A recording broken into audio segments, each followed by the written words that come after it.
श्रीपादराजम शरणम प्रपद्ये. अध्याय 33. रमणी आणि नरसिंह रायडू यांचा विवाह श्रीपादांनी स्वतःच करविला. आम्ही दोघांनी श्रीपाद प्रभूंची आज्ञा घेतली. ते म्हणाले, बाबांनो, तुम्ही इथून निघून श्रीपीठिकापुरास जावं. माझे मंगल आशीर्वाद तुमच्या पाठीशी आहेत. श्री महागुरूंची आज्ञा शिरसावंद्य मानून आम्ही दोघं कृष्णा नदी पार करून पलीकडील तीरावर पोचलो. तिथे एका दगडावर श्रीपादांची पादमुद्रा पाहिली. नित्य श्रीपाद प्रभू त्याच दगडावर उभं राहून सूर्य नमस्कार घालीत असत. श्रीचरणांची चरणकमल पाहून आम्हास आश्चर्य वाटलं आणि अत्यानंद झाला. आम्ही पंचदेव पहाड या ग्रामास पोचलो. तिथं अल्पोपहार करून पुढच्या प्रवासास प्रारंभ केला. एका ज्वारीच्या शेतातील पायवाटेनं चालत असताना त्या शेताच्या मालकानं आमचं स्वागत केलं. खाण्यास मधुर फळं आणि गोड ताक दिलं. त्याचं नाव नरसिंह रायडू असं होतं. त्यांनी स्वतःचं घर शेतामध्ये बांधलं होतं आणि तो तिथंच राहत असे.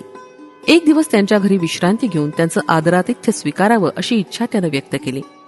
आम्ही त्याच्या विनंतीस मान देऊन एक दिवस तिथं राहिलो. त्यानं श्रीचरणांचं लीलावैभव सांगण्यास सुरुवात केली. बाबांनो, माझं नाव नरसिंह रायडू आहे. मी लहानपणी अत्यंत दुर्बल आणि भित्रा होतो. माझे माता पिता मी लहान असतानाच दिवंगत झाले. मी माझ्या मामांच्या छत्रछायेत वाढलो. माझी मामी फारच तापट स्वभावाची होती. घरात भरपूर काम करावं लागे, शिवाय शेतातली कामं पण करावी लागत. माझ्या मामांची एक मुलगी होती. तिचं नाव रमणी असं होतं. तिचं सौंदर्य पूर्ण गावातील आमच्या कुलस्थांच्या सगळ्या मुलींपेक्षा अपूर्व होतं. ती सद्गुण संपन्न असून तिच्या देवभक्ती होती. श्रीकृष्णाला ती आपले आराध्य दैवत मानत असे. माझी मामी मला शिळं अन्न खायला देत असे. हे तिला सहन होत नसे. माझा आहार फार स्वल्प होता. माझ्याबद्दल घरात आदर असा कोणाचाच नव्हता. कामाचा मात्र पहाडच असे. चोरून रमणी मला ताजं अन्न आणि मधुर फळं आणून देत असे. कधी ते माझ्या मामीच्या दृष्टीस पडल्यास माझ्याबरोबर तिची सुद्धा पूजा होत असे. माझे मामा स्वभावानं फार चांगले होते, परंतु बायको पुढे त्यांचे काहीच चालत नसे. तिच्यासमोर ते असमर्थच होते. कधी कधी माझी मामी आमच्या कुलस्थातील माझ्यापेक्षा बलवान मुलांना बोलवून मला मारायला सांगत असे. माझ्या या दुर्बलतेमध्ये मारहाणीनं दुर्बलता आणि भित्रेपणा अधिकच वाढला. माझ्यापेक्षा वयानं लहान पण सशक्त मुलांसमोर सुद्धा मी असमर्थ असहाय्य वाटत होतो. ते माझी टिंगल करत. अशा प्रकारे कष्टमय जीवन मी जगत होतो. आमची रमणी सौंदर्यवान असल्यानं गावातील आमच्याच कुलातील सगळ्या युवकांची तिच्याशी लग्न करण्याची इच्छा होती. परंतु तिला माझ्याशीच लग्न करायचं होतं. माझ्याजवळ पैसा अडका तर नव्हताच, शिवाय दुर्बल शरीर आणि भित्रा स्वभाव, यामुळे ते कसं जमणार हा प्रश्नच होता. आमचे मामा धनवान श्रीमंत होते. ते स्वभावानं चांगले होते, पण त्यांना पैशाची आशा फार होती. मामी दुष्ट होती, परंतु तिची स्तुती केली की ती फसत असे. आमची रमणी कसेही करून मीच तिचा पती व्हावा अशी श्रीकृष्णाजवळ दररोज प्रार्थना करत असे. एकदा आमच्या गावात एक ढोंगी साधू आला. तो कालीचा भक्त असून भूत, भविष्य आणि वर्तमानाचं त्याला ज्ञान आहे असा साऱ्या गावात प्रचार झाला. त्याच्याजवळ भूत भविष्य जाणण्याची विद्या होती. गावात त्यानं सांगितलेलं भविष्य 100% खरं झालं होतं. आमच्या मामीवर त्यानं माया केली आणि तिला घरात कालीपूजा करावी असं सांगितलं. सगळी तयारी करून घेतली. त्यानं रमणीची पूजेतील कृष्णाची मूर्ती घराच्या बाहेर फेकून देण्यास सांगितलं. त्या गोष्टीला मामीनं होकार दिला. रमणी तळमळू लागली, विलाप करू लागली, परंतु सगळं काही व्यर्थ झालं. त्या ढोंगी साधूनं पूजेस सुरुवात केली. अनेक कोंबड्यांचा बळी दिला. त्या कोंबड्यांच्या रक्तानं सारं देवघर बघवेनासं झालं. घरात माणसाची कवटी आणि स्मशान साधना सामग्री सुद्धा ठेवण्यात आली होती. ती पूजा परिपूर्ण झाल्यावर या घरात एके दिवशी विशेष अपार धनलाभ होईल. त्या संपत्तीनं या कुटुंबात ऐश्वर्य संपन्नता नांदेल असं सांगून त्या ढोंगी साधूनं सर्वांना विश्वासात घेतलं. त्या साधूस वशीकरण विद्या अवगत होती. त्या विद्येच्या सहाय्यानं आमच्या रमणीचं शील हरण करण्याचं त्यांनी योजलं. त्यासाठी तो चित्रविचित्र पद्धतीच्या पूजा घरात करत असे.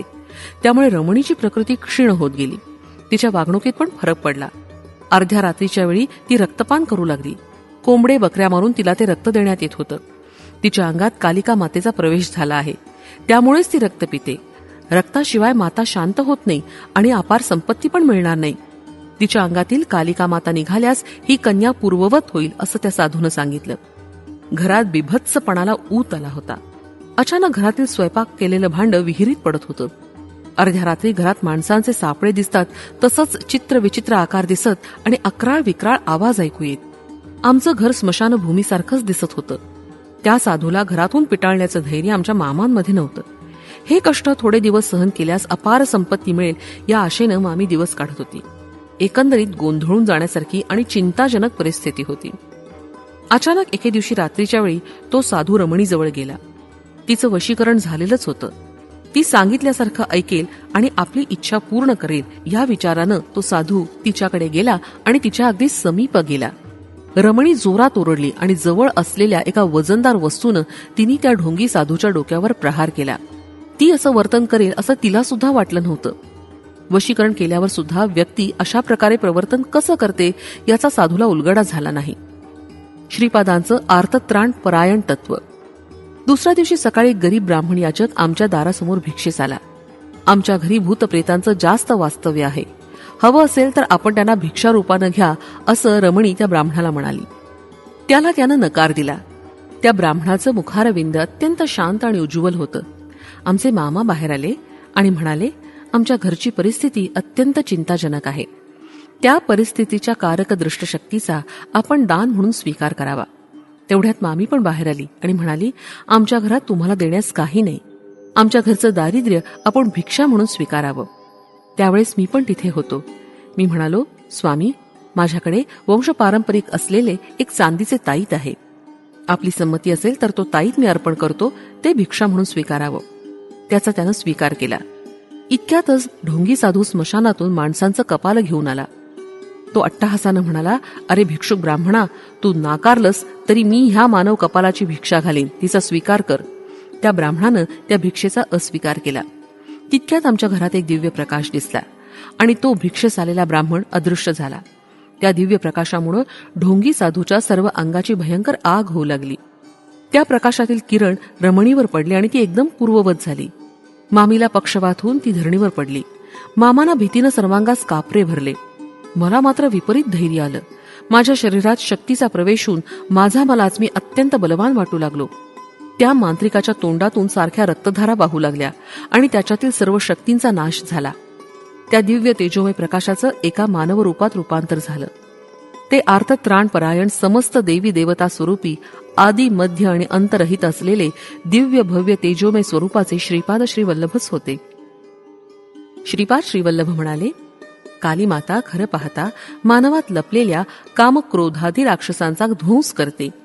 ती कोंबड्या बकऱ्या वगैरे कधीच मागत नाही. या प्राणमय जगातील राक्षस शक्तीच कालिका रूप धारण करून निरनिराळ्या प्राण्यांचे बळी मागते. खऱ्या खऱ्या काली मातेची शुभ लक्षणं प्रेम, शांती, दया अशीच असतात. या प्राणमय विश्वातील राक्षसी शक्ती, असुरी शक्ती, भूतप्रेतादी शक्ती आम्ही देवता आहोत असं सांगून क्षुद्र विद्येचं प्रदर्शन करतात.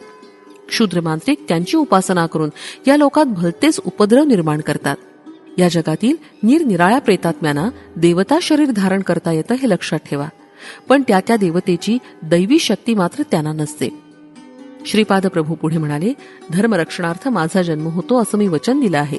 त्याला अनुसरूनच धर्मसंस्थापनार्थ श्रीपाद श्रीवल्लभांचा अवतार झाला आहे. हा अवतार दया, शांती, प्रेम, करुणा अशा अनंत शक्तींचं मिश्रण आहे. आमच्या घराची शुद्धी करून ढोंगी साधूला पिटाळून लावून श्रीपादांच्या अनुग्रहानं मामी बरी झाली. श्रीपादांनी आम्हाला आशीर्वाद देऊन माझा आणि रमणीचा विवाह स्वहस्तानं केला. तेव्हा ती जेमतेम 12 वर्षाची मूर्ती होती. श्रीपाद प्रभूंचं वास्तव्य पिठिकापुरातच होतं. माया रूपानं ते पंचदेव पहाड या ग्रामात सुद्धा राहत. त्यांनी आम्हास ह्या अक्षता दिल्या होत्या.